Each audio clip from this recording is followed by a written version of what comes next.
So, hello everyone, Ananya Agrawal this side, currently a first year MBBS student at VMMC Safdarjung, New Delhi. And आज की इस video में हम D block and F block की tips and tricks discuss करने वाले हैं because as you guys know ये थोड़ा टाइम लेता है रिटेन होने में ढंग से. बट मैं कुछ ऐसी ट्रिक्स कह लो या फिर मेथड ले लो याद करने का जिससे थोड़ा ईजी हो जाता है याद करना. एंड इसी बहाने आप ये भी देख लेना, मैं अपनी एनसीईआरटी शेयर करूँगी कि मार्किंग कैसे करनी है, टेबल्स को एनालाइज कैसे करना है, कैसे प्रॉपरली रीड करने थे इनऑर्गेनिक की एनसीईआरटी हम कहते हैं रीड बिटवीन द लाइंस, तो उसे एक्चुअली कैसे करना है आज हम ये डिस्कस करेंगे. So let's get started. Okay, तो हम स्टार्ट करने वाले सबसे basic cheese that is D block का टेबल कैसे याद करना है और कॉन्फ़िगरेशन ईजिली कैसे निकालनी, बिकॉज एक्सेप्शंस भी हैं बीच में कुछ कुछ. तो देखो, स्टेप नंबर 1 है आपको नोबल गैसेस का एटॉमिक नंबर याद होना चाहिए. Helium, neon, argon, krypton, xenon, radon, है ना. ये हो गई आपकी noble gases with atomic number 2.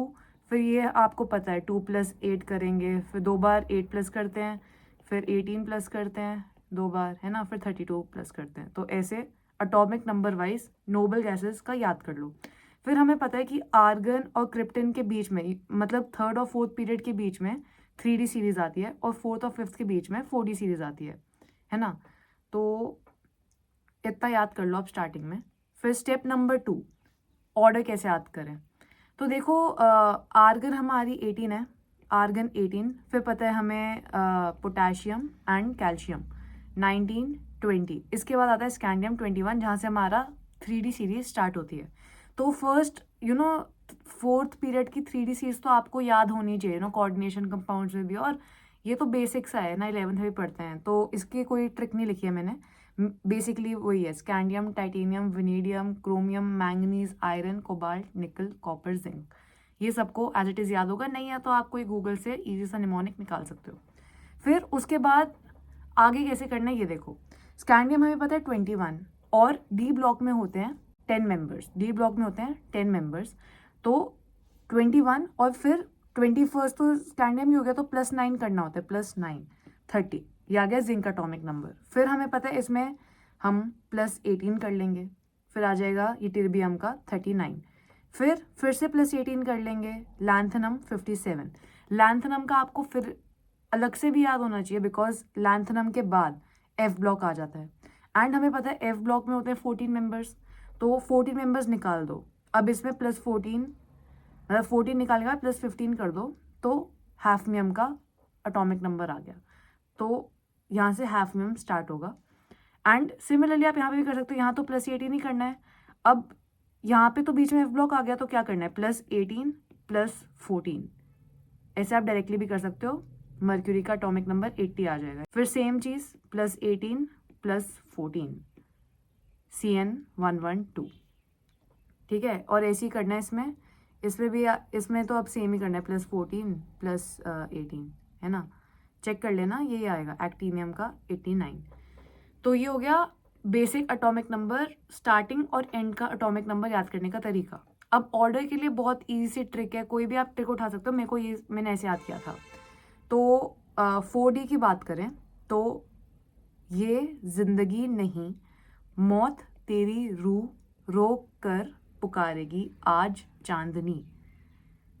यहाँ मैंने ऊपर लिख रखा है हिंदी में, एक बार अलग से भी क्लियरली लिख दूंगी मैं. तो ये 4D की ट्रिक हो गई. फिर आ जाते हैं 5D सीरीज पे. तो Lakshmi half taken, Wasim reached out, iron plate और मर्क्यूरी. तो ये हो गया आपका 5D सीरीज. फिर आ जाते हैं 6D में. Actually RD Sharma book has maths.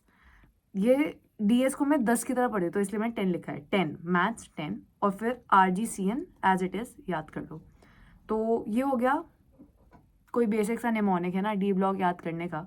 अगर इस वीडियो पे अच्छा रिस्पॉन्स आता है तो मैं एफ ब्लॉक का भी आपको ईजिएस्ट मेथड बताऊंगी याद करने का, with configuration with atomic number.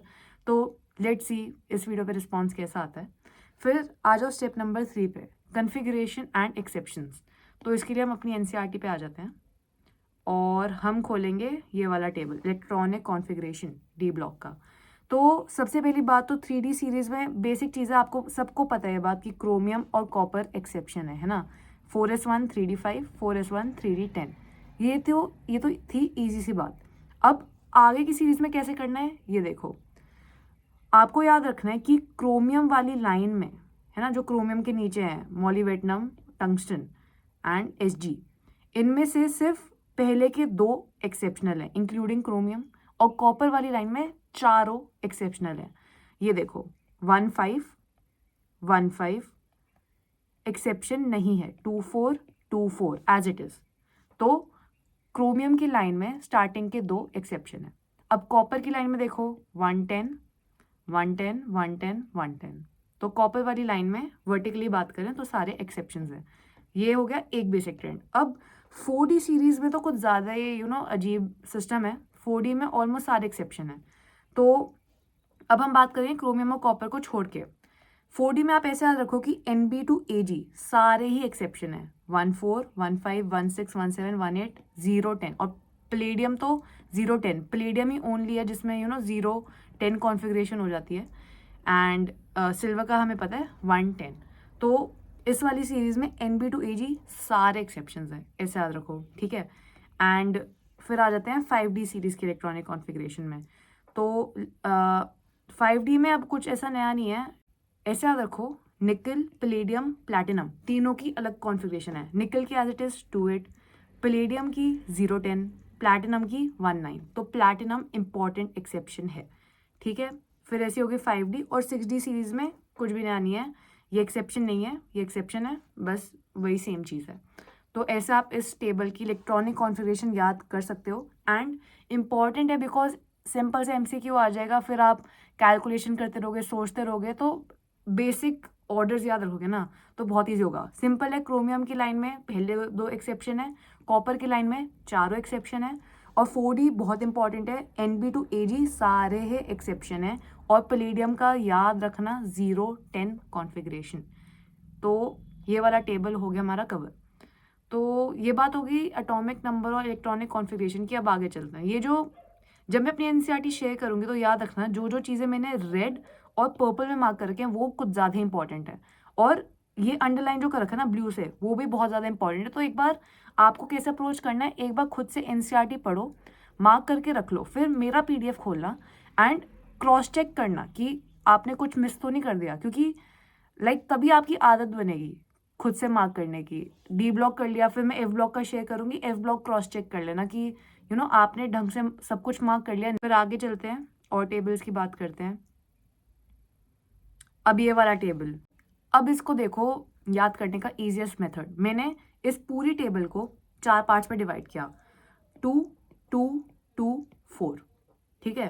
पहला वाला HCP BCC, बस इतना याद रख लो, पहला है HCP BCC, फिर क्रॉस लिंक करना है। BCC नीचे है वो सेकंड आएगा, HCP ऊपर है वो थर्ड आएगा, एंड लास्ट में अपना CCP।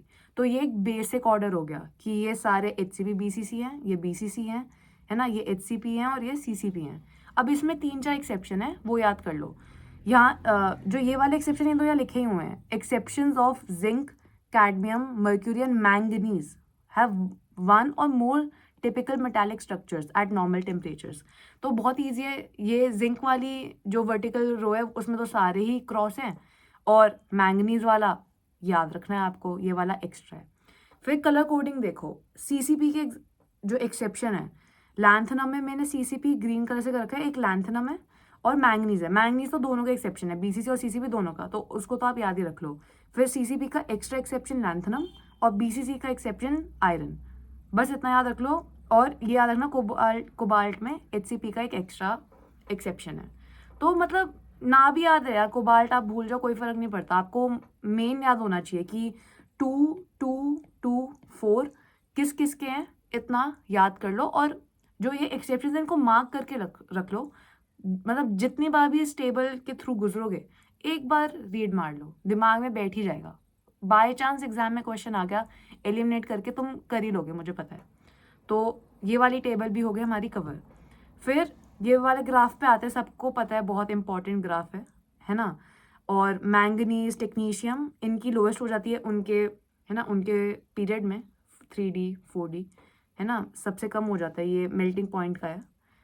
तो इसको एज इट इज़ याद रखना है आपको कि क्रोमियम तक मैक्सिमम है। देखो मैं लिख रखा है 3D का हाईएस्ट क्रोमियम है, पूछ सकते हैं है ना कि 3D में हाईएस्ट किसकी है। अब आप सोचो कि मैंगनीज, कोई कुछ सोचेगा, कोई जिंक सोच सकता है। तो पूरा ग्राफ ही एज इट इज़ याद कर लिया करो रादर देन एक्सेप्शंस, और फिर क्वेश्चन आए तो ग्राफ के थ्रू सोच लिया करो। तो ये याद रखना, पीक पे क्रोमियम है, लोएस्ट पे मैंगनीज है, तो इनको ऐसे याद रख लो। और टंगस्टन का हाईएस्ट मेल्टिंग पॉइंट है, ये याद रखना है। तो इस वाले ग्राफ को एज इट इज़ आप याद कर लोगे। सिमिलरली एटॉमिक नंबर का ग्राफ है, इसमें भी कोई इतनी दिक्कत नहीं आनी चाहिए। इसको भी मोटा मोटा ट्रेंड ऑब्जर्व कर, अपनी 5D टॉप पर है, फिर 4D, फिर 3D। तो मोटा मोटा याद रखो, और शेप को थोड़ा एनालाइज करके इसको भी आप याद कर सकते हो, इतना ज़्यादा इंपॉर्टेंट नहीं है। फिर आगे बढ़ते हैं। एटॉमिक रेडियस का याद होना चाहिए, है ना।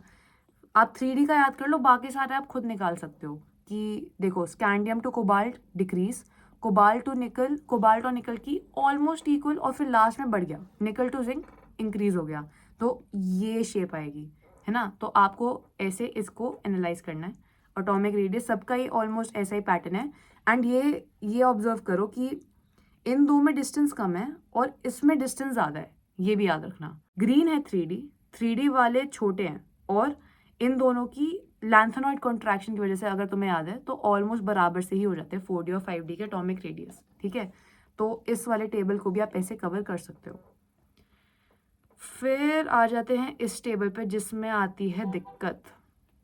तो अब देखो डी ब्लॉक में आई वुड से कि यही एक मेन टेबल है जो कि बार बार मुझे भी रिवाइज करना पड़ता था क्योंकि नहीं होता याद।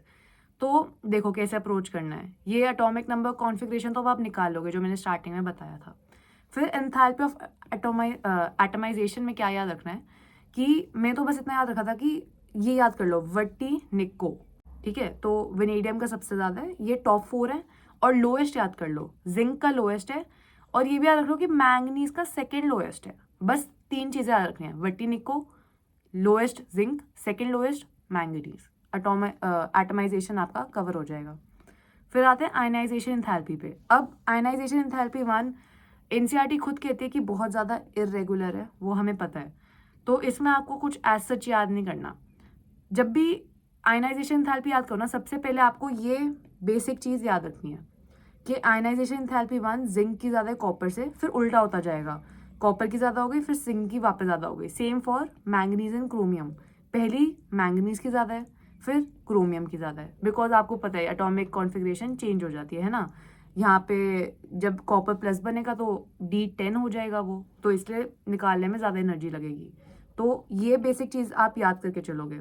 फिर फर्स्ट वाला आप रहने दो, इसमें कुछ आपको याद नहीं करना, इरेगुलर है, हमें भी पता है। मिनिमम और मैक्सिमम याद कर लो, मिनिमम स्कैंडियम का है, मैक्सिमम जिंक का है। और सेकेंड मैक्सिमा याद कर लो, आयरन का है, सेकेंड मैक्सिमा आयरन का है। बस मोटी मोटी चीज़ें याद कर लो, ठीक है। फिर आते हैं सेकेंड आयनाइजेशन एंथैल्पी पे। वो थोड़ी रेगुलर है, ठीक ठाक है, इरेगुलर भी है बट बेटर है फर्स्ट आयनाइजेशन एंथैल्पी से, ठीक है। तो फिर इसमें देखो ऑलमोस्ट रेगुलर है, बट क्रोमियम, ये देखो क्रोमियम अपना more than both manganese and iron 1592, इन दोनों से ज़्यादा है। मैंगनीज और आयरन दोनों से ज़्यादा आ जाता है क्रोमियम।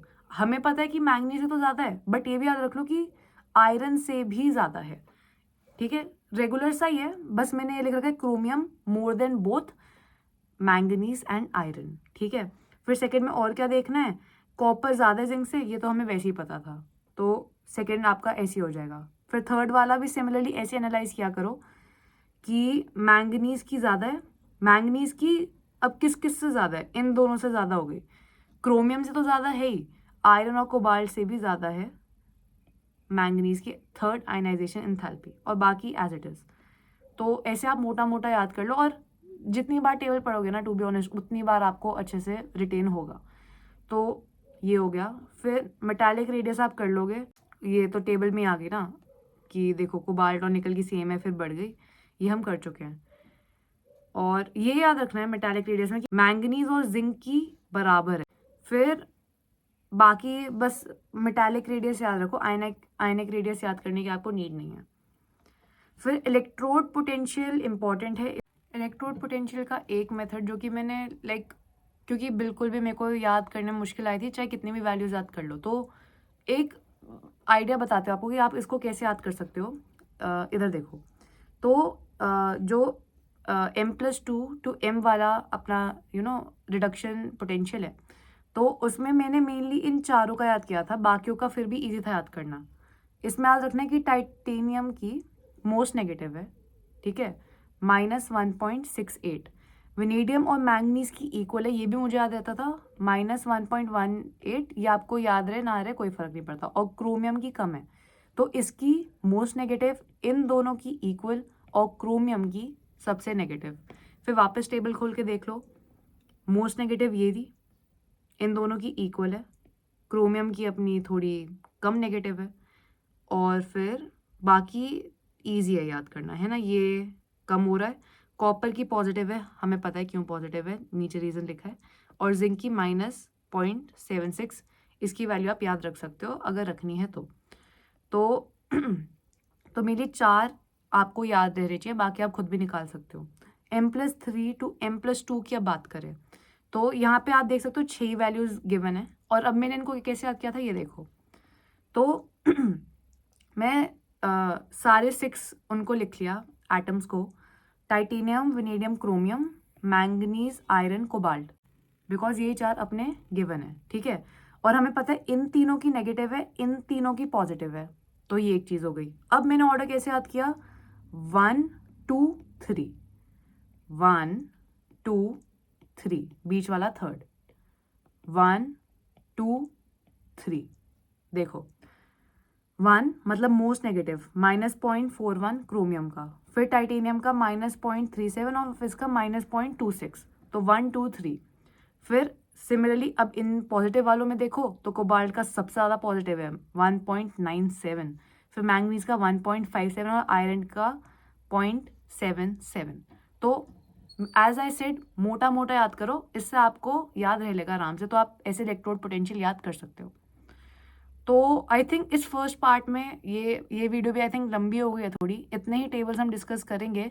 एंड अगर आपको टिप्स अच्छी लगी है ना, कुछ रिटेंशन में फ़ायदा हुआ, और मैं PDF भी शेयर कर दूंगी जितना मैंने एक्सप्लेन किया उसका अपने टेलीग्राम चैनल पे, तो एक बार देख के बताना अगर आपको हेल्प मिली। अगर आपको हेल्प मिली है तो मैं एक और ऐसा पार्ट लॉन्च कर दूंगी F ब्लॉक के लिए।